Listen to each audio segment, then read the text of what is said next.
The fascinating thing about it is that the primary user of the crossing of the tracks and consequently the underpass will be commuters, because the majority of traffic that loads that road up during peak hours are people cutting off the highway, because the highway is always jammed because the province haven't fixed the highway, and they haven't. We need to put a tunnel under the bay, and we need to fix the bottleneck of the highways where they split at Brant Street. So what this will do is we'll make it better in that regard. In addition, it'll allow for the electrification of the Lakeshore Railroad track to allow for high-speed trains going each way every 15 minutes, and hopefully will reduce the amount of traffic coming down Burloak. Now, that is the goal. It is scheduled to be a 14-month closure starting in early 2025. But we got a sample of that closure for 10 days a couple weeks back. On your end, being the councillor for the region, how did that go? Did you hear from your constituents? I heard about it from people, yes, but not as many people as I have heard about the closure of Burloak for the last 3 years. So I was quite surprised that I did not get more reaction. But frankly, we had told everybody. And it was expected, and it's 10 days. It was 10 days, and they did what they said they would do. They opened the road southbound for a few hours every day as well, so people could come home. It wasn't quite as bad as it might have been, and it was a little bit of a taste of the 14 months that are coming up. Well, absolutely. And it's rare that, we here at your TV, we're right on the corner. Like, we can see this from our office. And I tend to use the Burloak Plaza, the Burloak Mall there for going out to lunch. There's a lot of restaurants in there. So when I thought about this closure, I could see them having real concerns about the lack of traffic going through. I just wanted to get your thoughts on that because I hate to be a pessimist, but I'm thinking some of those businesses, 14 months, they might not make it. They have been talking to me for the last 2 years. MC, who owns the property, have also been talking to me, and we have been advocating with Metrolinx and with the federal government to make sure they fairly compensate. The discussion has been difficult because Metrolinx, when I get involved, they try to shut me out of the conversation. They give me a little update every now and again. They gave me one 2 weeks ago about the success of the 10 days. And then when I ask questions, okay, how are you going to compensate those store owners? I got crickets.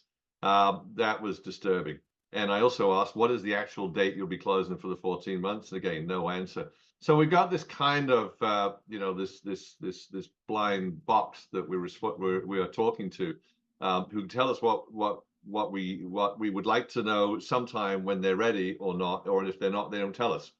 The store owners rightfully were concerned, and what I was advocating for them with Metrolinx was that Metrolinx should start getting their revenue information and their profit information for 6 months leading up to the closure, and then after that point, give them compensation for every month that goes by while the road is closed. The comment, I got no response from Metrolinx later, but I did get forwarded an email that told me that what Metrolinx had said to them was, we don't involve the councillors in our decisions. So we'll see. Okay, so I mean, they're saying you're not involved in it, but ultimately, are you looking for compensation from Metrolinx for that, or from another level of government from that? No, Metrolinx is responsible. Okay.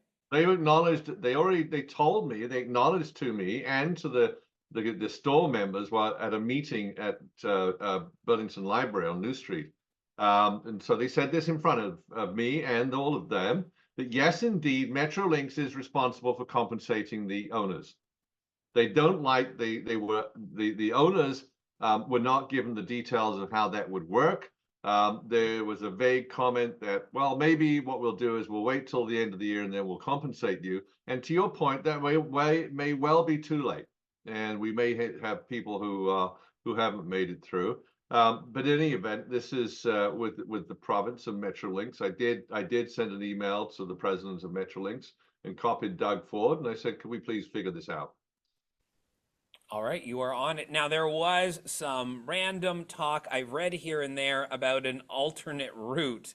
I'm guessing that is null and void. This is just a closure, and you got to make your way around just by heading way west on Harvester in order to do the loop.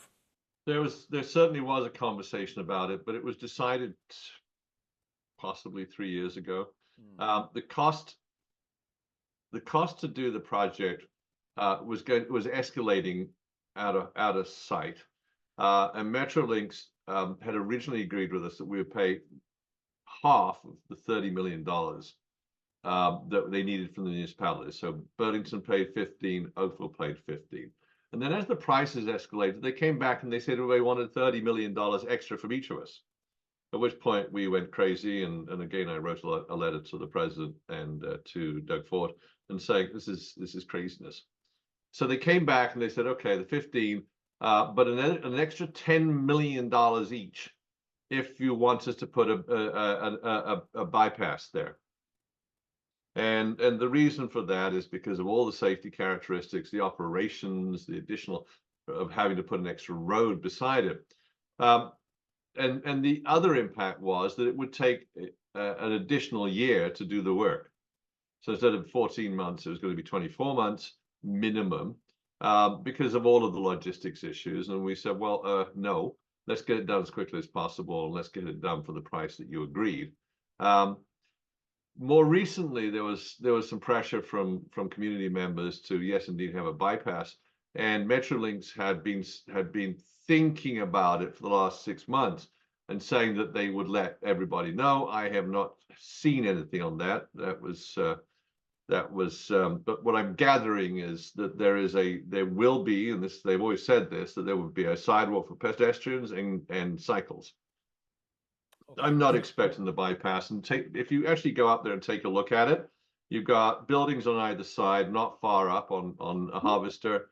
And in addition to that, you've got hydro lines. And so you can just imagine the cost of reorganizing, working around the safety concerns of the hydro lines and the limited space.